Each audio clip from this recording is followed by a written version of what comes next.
Donc voilà, dans cette vidéo, je vais vous apprendre à démontrer ou à chercher à savoir si des points sont alignés à l'aide du critère de collinéarité, donc à l'aide des coordonnées de ces points. Donc on se place au niveau des formules, on va utiliser donc la propriété que j'ai écrite ici sur les coordonnées des vecteurs.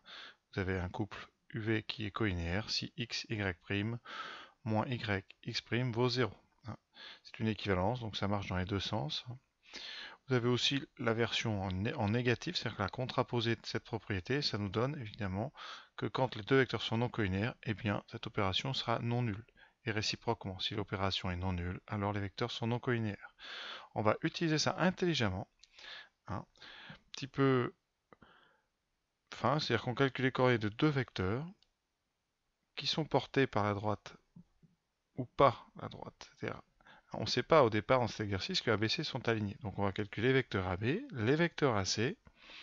On va chercher à savoir s'ils sont collinéaires, et s'ils le sont, alors donc vous aurez forcément ABC qui sont alignés, et s'ils ne le sont, si le calcul n'est pas nul, alors les deux vecteurs ne seront pas collinéaires, et donc la droite AB ne sera pas pareille à la droite AC, donc ABC ne seront pas alignés. Alors on utilise toujours AB et AC dans les exemples, c'est-à-dire les points dans cet ordre-là. On peut utiliser n'importe quel couple de vecteurs avec les trois lettres, c'est-à-dire on peut faire CA et CB, AC, BC, CB, AB, etc. Il faut impérativement par contre les trois lettres, et que les trois lettres pour montrer un alignement de 3 points. Donc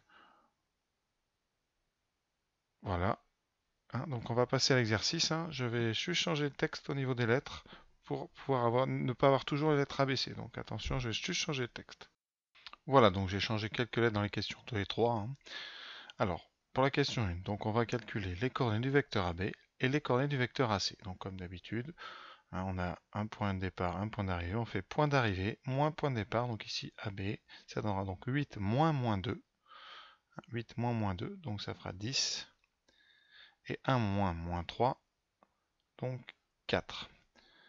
Pour AC, donc j'ai écrit les coordonnées de A et de C l'une sous les autres. 3 moins moins 2, donc 5. Moins 1 moins moins 3, moins 1 plus 3, donc 2. Voilà. Donc voilà, pour ceux qui n'ont pas bien suivi, j'ai indiqué les calculs en rouge en haut, un petit peu au niveau des soustractions. Donc ensuite on passe donc au produit en croix, donc on va faire 10 fois 2, et ensuite 4 fois 5. On fait la soustraction des deux, on trouve 0. On est vraiment en plein dans notre propriété, ici. Donc là, ce qui fait qu'on l'applique sur AB, on en déduit que AB et AC sont collinéaires, et donc les points BC seront alignés. Voilà, c'est tout simple, donc je rédige. Donc voilà, on écrit, donc AB et AC collinéaires, donc ABC aligné. Alors, petit complément, pour ceux qui voudraient faire avec d'autres vecteurs que ABC, je vais faire directement. Vous pouvez utiliser, par exemple, les vecteurs BC, et les vecteurs, je sais pas, on va prendre CA. Voilà, et vous verrez, les deux sont aussi collinéaires, donc on peut utiliser le théorème dans plein de sens en fonction des vecteurs que vous choisissez d'utiliser. Voilà, BC et CA par exemple sont les mêmes vecteurs, donc on a la collinéarité, on a même mieux que ça. Quand BC vaut CA en vecteur, on a une position particulière, le point C est au milieu de BA. Bon, c'est pas le thème ici, donc on va pas développer. Je prends aussi par exemple CB et AB, on voit bien, rien qu'en regardant, que le vecteur AB est le double du vecteur CB. Donc, vu qu'un vecteur est multiple de l'autre, on a évidemment une sorte d'alignement, c'est-à-dire la collinéarité. Et donc on a bien des points alignés. Voilà, passons donc maintenant à la question 2. Alors la question n'est pas la même. On ne nous demande pas de démontrer qu'ils sont alignés, c'est une question ouverte. Sont-ils alignés? Donc les calculs vont être les mêmes, mais on ne sait pas à l'avance quelle sera la conclusion. Est-ce que ça fera 0 ou pas? Voilà, c'est ça le mystère. J'ai déjà un tout rédigé, donc on calcule les coordonnées de EF. J'ai mis les calculs. Vous avez donc 6 moins 3, les coordonnées de EG 10 moins 5. On fait le produit en croix, donc 6 fois moins 5, moins moins 3 fois 10, qui donne moins 30 plus 30, et ça donne bien 0. Donc les vecteurs EF et EG, d'après la propriété, sont collinéaires. Et donc on a dit assez simplement que EF et G sont alignés. Donc maintenant passons à l'exercice, à la question 3 de l'exercice.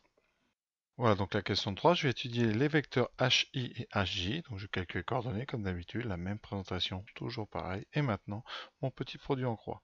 J'écris 6 fois 3 moins moins 3 fois 10. J'ai vu, donc ça fait 18. plus 30. Alors c'est pas la peine de calculer, on va quand même le faire, mais ça fait 48. C'est donc différents de 0. Après j'ai bien fait 6 fois 3, moins 3 fois 10, différents de 0, les deux vecteurs. Donc ça veut dire que HI et HJ sont non colinéaires. Et là, d'après la propriété utilisée avec les négations, on en déduit que les 3 points ne sont pas alignés. Conclusion différente. Je fais la conclusion proprement, voilà, donc HI et HJ non colinéaires, donc HIJ non alignés. Pour ceux toujours qui se posent la question, j'ai pris HI et HJ, je réexplique, si j'avais mis en rouge dans les propriétés, j'aurais pu étudier par exemple IJ et JH, voilà. Et j'aurais fait exactement la même chose, et de toute façon, j'aurais trouvé différents zéros, et donc j'aurais trouvé des points non alignés. Donc vous avez vraiment le choix des deux vecteurs de départ, à condition de prendre que les trois lettres apparaissent dans les deux vecteurs, et uniquement ces trois lettres, sinon là on n'est plus du tout dans la même vidéo. Donc voilà, j'espère que j'ai été clair. Donc pour la rédaction, faites bien attention, soyez rigoureux, et vous y arriverez.